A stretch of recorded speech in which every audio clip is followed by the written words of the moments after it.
రామ్ చరణ్ ఉపాసన దంపతులు ప్రస్తుతం ఫ్రాన్స్ టూర్లో చిల్ అవుతున్నారు. ఇప్పుడు అక్కడే ప్యారిస్ ఒలింపిక్స్ కూడా జరుగుతున్నాయి. దీంతో ఇండియన్ స్టార్ షట్లర్ సింధుతో కలిసి వీరు ఒలింపిక్ విలేజ్ అంతా చుట్టేశారు. రామ్ చరణ్ ఉపాసన మొదటగా సింధు ఆడిన మ్యాచ్ని చూశారు. అనంతరం ఉపాసన, సింధు, రామ్ చరణ్ ముగ్గురు కలిసి ఒలింపిక్ విలేజ్కు వెళ్ళారు. అక్కడ మొత్తం ఒక టూర్ వేశారు.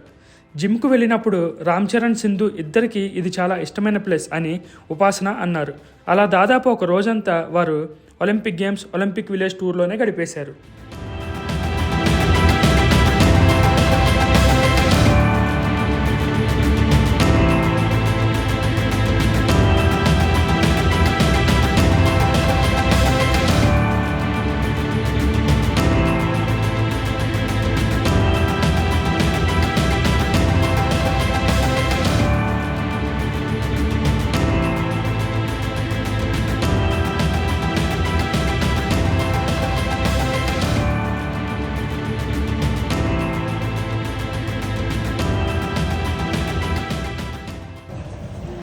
Thank you for coming and watching my game. Hope you enjoyed it. Thank you for having us. It was a pleasure.